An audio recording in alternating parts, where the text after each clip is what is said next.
Hello friends, welcome to my channel Anu's media. നമുക്കിന്ന് ചോറിൻ്റെ കൂടെ കഴിക്കാൻ പറ്റിയ നല്ലൊരു ഒഴിച്ചുകറി റെസിപ്പി നോക്കിയാലോ.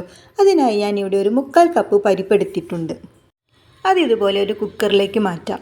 ഇനി ഇതിലേക്ക് ഒരു തക്കാളി ഇതുപോലെ ചെറിയ കഷ്ണങ്ങളാക്കി നമുക്ക് ഇട്ട് കൊടുക്കണം. ഇനി ഇതിലേക്ക് എരിവിന് ആവശ്യമായിട്ടുള്ള ഒരു 2-3 പച്ചമുളകും കൂടെ ആഡ് ചെയ്ത് കൊടുക്കാം. ഇനി നമുക്കിതിലേക്ക് വേണ്ടത് ഇതുപോലെ ഒരു സവാള നീളത്തിൽ അരിഞ്ഞതാണ്.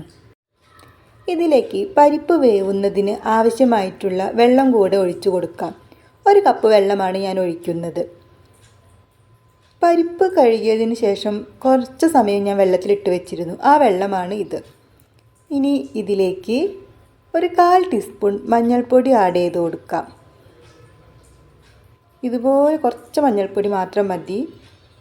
ഇനി ഇതിലേക്ക് ഒരു 1/4 ടീസ്പൂൺ, അതായത് പരിപ്പിന് ആവശ്യമായിട്ടുള്ള ഉപ്പും കൂടെ ആഡ് ചെയ്ത് കൊടുക്കാം. കൂടാതെ തന്നെ ഒരു 1/4 ടീസ്പൂൺ മുളക് പൊടിയും കൂടെ നമുക്ക് ആഡ് ചെയ്ത് കൊടുക്കാം. എന്നിട്ട് ഇത് അടച്ച് വെച്ച് ഒരു വിസിൽ വരുന്നത് വരെ വേവിക്കാം.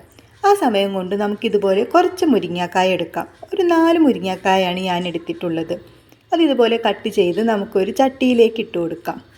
ഒരു ഗ്ലാസ് വെള്ളം കൂടെ ഒഴിച്ച് കൊടുത്ത് അല്പം ഉപ്പും അല്പം മഞ്ഞൾപ്പൊടിയും കൂടെ ചേർക്കാം. പരിപ്പിൽ ഉപ്പും മഞ്ഞൾപ്പൊടിയും ഇട്ടതുകൊണ്ട് ഇതിൽ കുറച്ച് മതി. ഇനി ഇതൊന്ന് മിക്സ് ചെയ്ത് നമുക്ക് ഒന്ന് വേവിച്ചെടുക്കാം. മീഡിയം ടു ലോ ഫ്ലെയിമിൽ വേണം വേവിക്കാൻ. അടച്ച് വയ്ക്കാം നമുക്കിനിത്. ഈ സമയം കൊണ്ട് നമുക്കിതിലേക്കുള്ള അരപ്പ് റെഡിയാക്കാം. അതിനായി ഒരു 1/4 മുറി തേങ്ങയും ഒരു 1/4 ടീസ്പൂൺ ജീരകവും കുറച്ച് ചെറിയുള്ളിയും ഒരു അല്ലി വെളുത്തുള്ളിയും കൂടെ ഞാൻ നല്ല ഫൈൻ പേസ്റ്റാക്കി അരച്ചെടുത്തിട്ടുണ്ട്. പരിപ്പെല്ലാം നല്ലതുപോലെ വെന്ത് വന്നിട്ടുണ്ട്. എയറെല്ലാം പോയതിന് ശേഷമാണ് ഞാനിതൊരു പാത്രത്തിലേക്ക് മാറ്റിയത്. ഇനി നമുക്കിത് മുരിങ്ങയിലേക്ക് ആഡ് ചെയ്ത് കൊടുത്ത് നല്ലതുപോലെ ഒന്ന് മിക്സ് ചെയ്ത് കൊടുക്കാം. മുരിങ്ങയും പരിപ്പും നല്ലതുപോലെ വെന്തതുകൊണ്ട് അധികം സമയം ആവശ്യമില്ല. ഇപ്പോൾ ഏകദേശം എല്ലാം നല്ലതുപോലെ മിക്സായി വന്നിട്ടുണ്ട്. ഇനി നമുക്ക് ഇതിലേക്ക് നമ്മൾ നേരത്തെ അരച്ച് വെച്ച അരപ്പൊന്ന് ആഡ് ചെയ്യാം.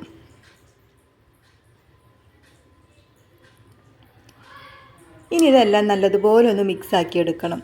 പരിപ്പും തേങ്ങയും മുരിങ്ങാക്കായും എല്ലാം നല്ലതുപോലെ ഒന്ന് മിക്സ് ആവുന്നത് വരെ ഒന്ന് യോജിപ്പിച്ചെടുക്കാം. ഇനി ഇതിലേക്ക് കറിക്ക് ആവശ്യമായിട്ടുള്ള വെള്ളം ആഡ് ചെയ്ത് കൊടുക്കാം. ഞാനിവിടെ ഒരു 1/4 കപ്പ് വെള്ളമാണ് ആഡ് ചെയ്ത് കൊടുക്കുന്നത്. ചെറിയ ചൂടുള്ള വെള്ളമാണിത്. ഇനി ഇതെല്ലാം കൂടെ ഒന്ന് യോജിപ്പിക്കാം. വെള്ളം നല്ലതുപോലെ ഒന്ന് തിളച്ച് വരണം. കൂടുതൽ സമയമൊന്നും നമുക്കിതിനാവശ്യമായിട്ടില്ല. പെട്ടെന്ന് തന്നെ എല്ലാം നല്ലതുപോലെ തിളച്ച് വരും. ഇപ്പോൾ ഏകദേശം എല്ലാം നല്ലതുപോലെ ആയിട്ടുണ്ട്. മുരിങ്ങയും പരിപ്പെല്ലാം നല്ലതുപോലെ വെന്ത് വന്നിട്ടുണ്ട്. നല്ല ടേസ്റ്റാണ് ഈ ഒരു കറിക്കിട്ടോ.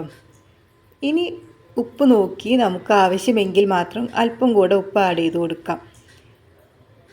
ഇനി നമുക്ക് ഇതിലേക്ക് ഒന്ന് താളിച്ചൊഴിക്കണം. അതിനായി ഒരു പാൻ ചൂടാക്കി അതിലേക്ക് അല്പം വെളിച്ചെണ്ണ ഒഴിച്ച് കടുകിട്ട് പൊട്ടിച്ചിട്ടുണ്ട്. ഇതിലേക്ക് ഒരല്പം ഉലുവയും കൂടെ ആഡ് ചെയ്യണം. ഒരു 4-5 ചെറിയ ഉള്ളി അരിഞ്ഞതും കൂടെ ആഡ് ചെയ്തൊന്ന് മൂപ്പിച്ചെടുക്കാം. ഇപ്പോൾ ഏകദേശം നല്ലതുപോലെ ഒന്ന് മൂത്ത് വന്നിട്ടുണ്ട്. ഇനി ഇതിലേക്ക് കരിവേപ്പിലയും വറ്റൽമുളകും കൂടെ ആഡ് ചെയ്ത് കൊടുക്കാം. ഇതൊന്ന് ചൂടായി വന്നാൽ നമുക്കിത് കറിയിലേക്ക് ഒഴിച്ചു കൊടുക്കാം. ഇപ്പോൾ ഏകദേശം നല്ലതുപോലെ മൂത്ത് വന്നിട്ടുണ്ട്. കറിയിലേക്ക് ഒഴിച്ചു കൊടുത്ത് ഒരു 5 മിനിറ്റ് അടച്ചു വെച്ചതിന് ശേഷം ഇതുപോലെ നല്ലതുപോലെ മിക്സാക്കി കൊടുക്കാം. ഇപ്പോൾ നമ്മുടെ സൂപ്പർ ടേസ്റ്റി കറി ഇവിടെ റെഡി ആയിട്ടുണ്ട്. നല്ല രുചിയാണ് ഈ ഒരു കറിക്ക്. പണ്ട് എപ്പോഴും എല്ലാവരുടെ വീട്ടിലുണ്ടാക്കിയിരുന്ന ഒരു കറിയാണിത്. നമുക്കിത് ചോറിൻ്റെ കൂടെ സെർവ് ചെയ്യാവുന്നതാണ്. ഒരു പറ ചോറുണ്ണാൻ ഈ ഒരു കറി തന്നെ ധാരാളം. കുട്ടികൾക്കെല്ലാം വളരെ ഇഷ്ടപ്പെടുന്ന ഒരു കറിയാണിത്. വീഡിയോ ഇഷ്ടമായാൽ ലൈക്ക് ചെയ്യണേ, കമൻറ്റ് ചെയ്യണേ, സബ്സ്ക്രൈബും ചെയ്യണേ. താങ്ക്